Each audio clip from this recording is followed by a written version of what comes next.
Pulmonary hypoxia describes any cause of hypoxia caused by lung disease or lung trauma.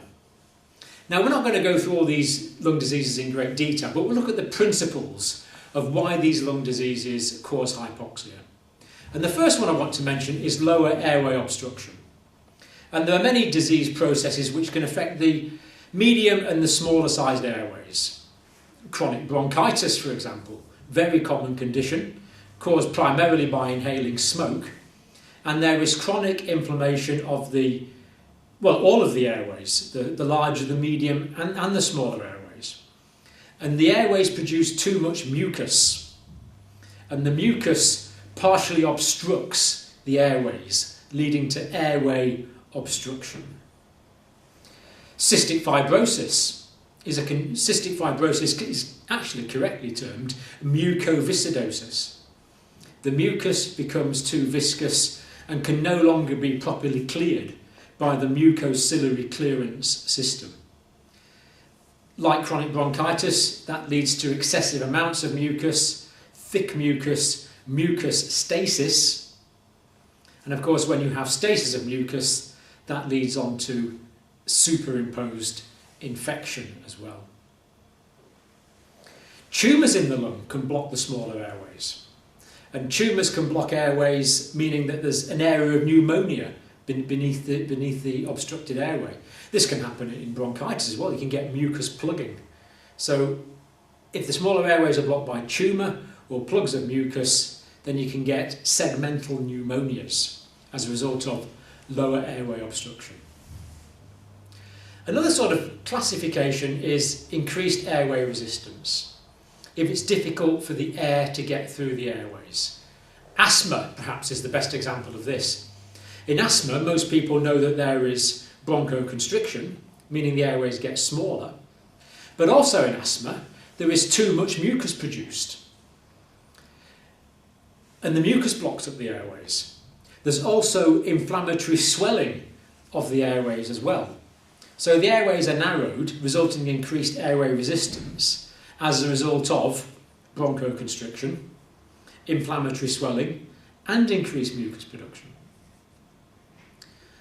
And another cause of increased airway resistance is severe allergic reactions, where you get bronchoconstriction and even bronchospasm, closing down the airways. And of course, the alveoli need to be patent, so diseases of the alveoli will also cause pulmonary hypoxia.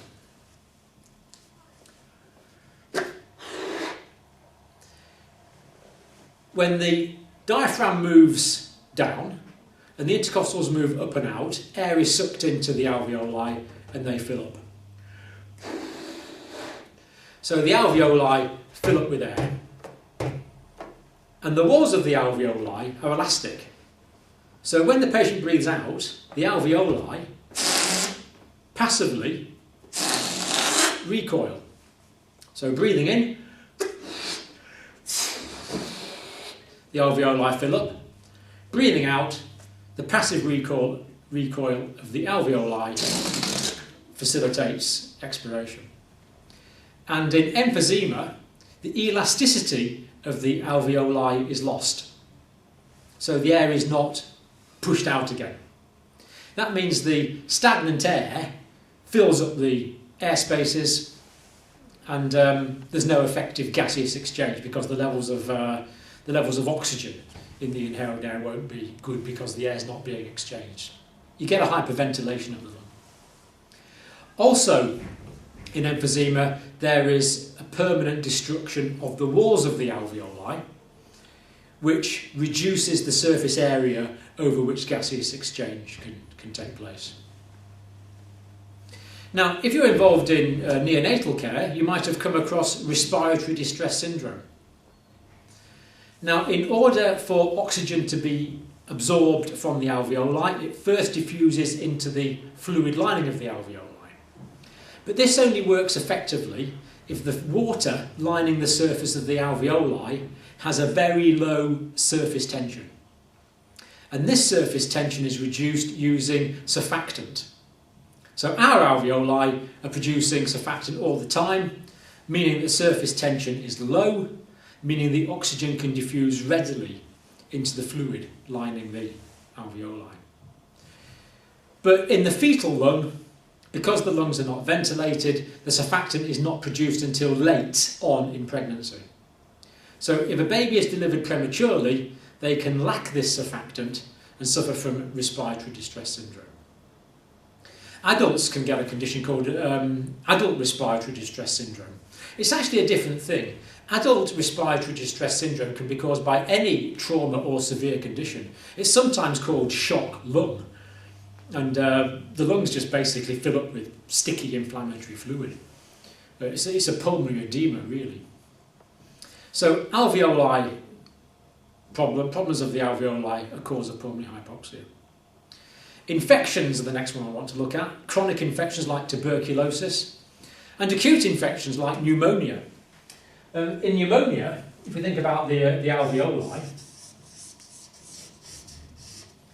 well, the alveoli basically fill up with inflammatory white cells, bacteria, fibrin, just inflammatory fluids fill up the alveoli. And a group of alveoli here have become consolidated, made solid with the infection. And obviously, if the alveoli are full up of inflammatory fluid, then there can be no effective gaseous exchange. This is one of the reasons that pneumonia is an acute life-threatening condition. If there's reduced membrane transport of oxygen for any reason, again, if the oxygen is not getting from the alveoli into the blood, that is going to cause pulmonary hypoxia. And we have mentioned this in pneumonia. And when we thought about the alveoli, the respiratory distress syndrome, the oxygen's got to get across. It's got to get across. Another reason why the oxygen might not be able to get across from the air spaces into the blood is pulmonary edema. If the alveoli are full of edematous fluid. And one of the other classic conditions that you'll come across in traumatology is a collapsed lung situation.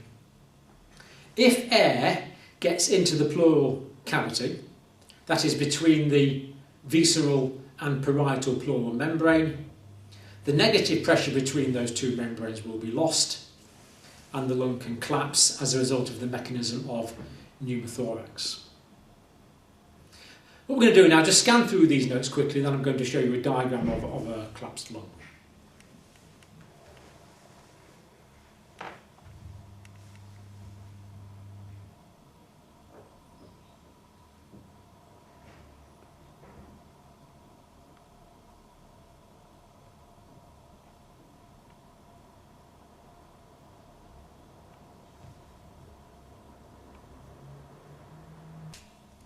So anatomically, we can see that the parietal pleural membrane is lining the inside of the thoracic cavity, the surface of the diaphragm, and that each lung is separately enclosed.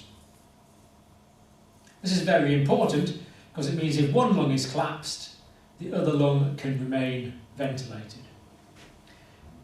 Here we see the visceral pleural membrane lining the surface of the lungs. Again, each lung separately enclosed. And between the two is the pleural space.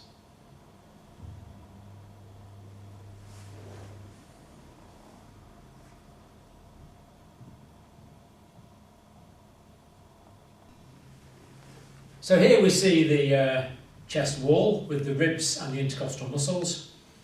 And the parietal pleural membrane is physically attached to the chest wall, lining the surface of the diaphragm.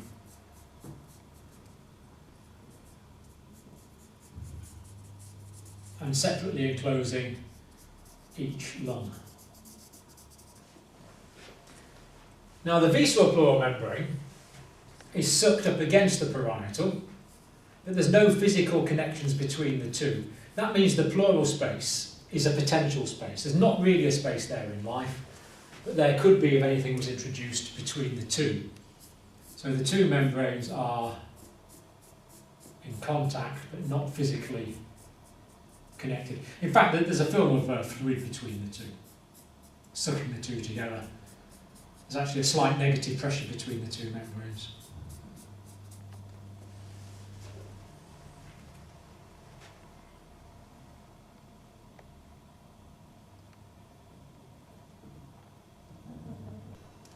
So on this diagram, the parietal membrane is still attached to the chest wall and surface of the diaphragm.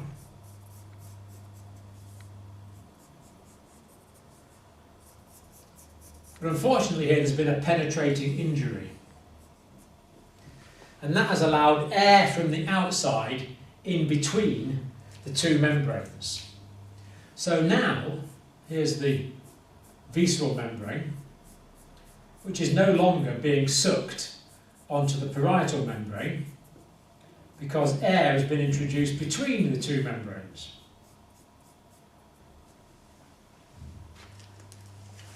This air is now forming the area of the pneumothorax. And this can grow, meaning that the lung becomes really quite collapsed. And in this collapsed area of the lung, air will not enter the alveoli because the lung is collapsed, leading to a traumatic pulmonary hypoxia. The treatment, of course, is to get this air out using an underwater sealed drain.